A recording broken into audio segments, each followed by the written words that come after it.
દ્વારકાધીશ જય માતાજી મિત્રો આજે આપણે વાત કરશું કે ખેડૂતો આપણે જે છે એ મગફળીની અંદર કેવી ભૂલો કરે છે કે જેને કારણે આપણને ઉત્પાદન ખૂબ જ ઓછું જડતું હોય છે ક્યારેક અને કાંક તો આપણે એવી બધી ખોટી મહેનત કરવી પડતી છે। તો મિત્રો એ વિશે તમને ખાસ સમજાવું છું। આખો વિડીયો ધ્યાનથી સાંભળજો, આખો વિડીયો જોયો જેથી કરી તમને સમજાય। આપણે લાંબો નહીં પણ ટૂંકો વિડીયો બનાવશું મિત્રો। તો મિત્રો પહેલી ભૂલ તો એ છે કે જે તમે ખેડૂતના દીકરા છો, તમે ખેતી કરો છો, તમે આજ વર્ષોથી ખેતી કરો છો, તો તમે દર વર્ષનો અનુભવ હોય તોય તમે અત્યારે જે સોશિયલ મીડિયાને આધારે તમે જે ખેતી કરવા વર્ગા છો, મોટામાં મોટી ભૂલ એ છે કે 70 થી 80% જેવી કંપનીઓ છે એવી કે જે શરબત બનાવીને આપણે પકડાવે ને સોશિયલ મીડિયામાં જે એડવર્ટાઈઝ કરે છે ને આપણે ખરેખર એ વસ્તુના ઉપયોગ કરી અને બરબાદી તરફ જઈ રહ્યા છીએ। મોટામાં મોટી ભૂલ એ છે। તમે ક્યાં સાંભળ્યું સ્ટાન્ડર્ડ કંપની એવી સાંભળી કે સ્ટાન્ડર્ડ કંપની એટલી બધી કોઈ એડવર્ટાઈઝ કરે ને જરૂર જ નથી મિત્રો। હવે ધ્યાનથી વિડીયો સાંભળજો જેથી કરી તમને મગફળી વિશે આપણે પૂરેપૂરી માહિતી આપીએ મિત્રો।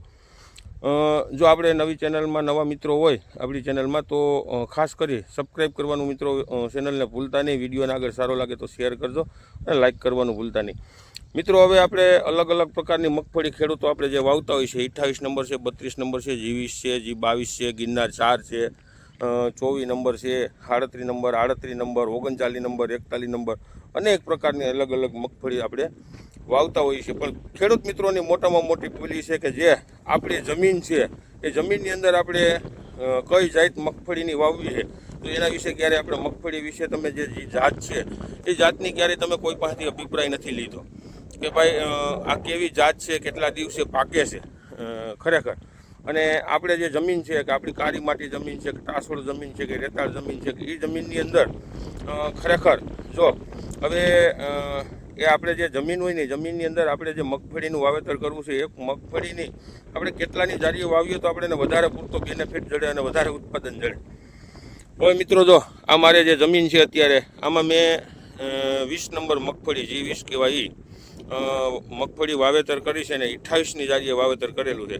આ 50 દિવસની આસપાસ મગફળી થવા આવી છે। હવે જો વરસાદ થાય અને 10-12 દિવસનો ગાળો થાય ને એટલે મારામાં તુવેર વાવવી પાટલામાં પણ મને એમ છે પાટલા અડી જાય।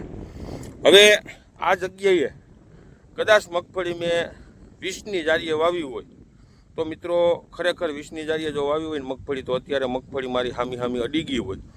હવે જે મગફળી અડી ગઈ હોય, ગ્રોથ વધારે કરી ગઈ હોય એટલે શું થાય ખબર છે કે જે નીચેથી જે સૂયા બેહવાના હોય એટલા જ બેઠા હોય, બાકી જે ડાળીઓની સંખ્યા છે જમીનની અંદર તે નીચે જે પથરાવી જોઈએ એ પથરાય નહીં એટલે સૂયા બેસવાના નથી। એ ડાળું બધું છે હામી અડી જાય એટલે ડાળું બધું ઉસ્યું જાય એટલે હુયો તમારે જોવું હોય તો જોયો, તમે જોતા હશો હુયો ઊંસો થાય।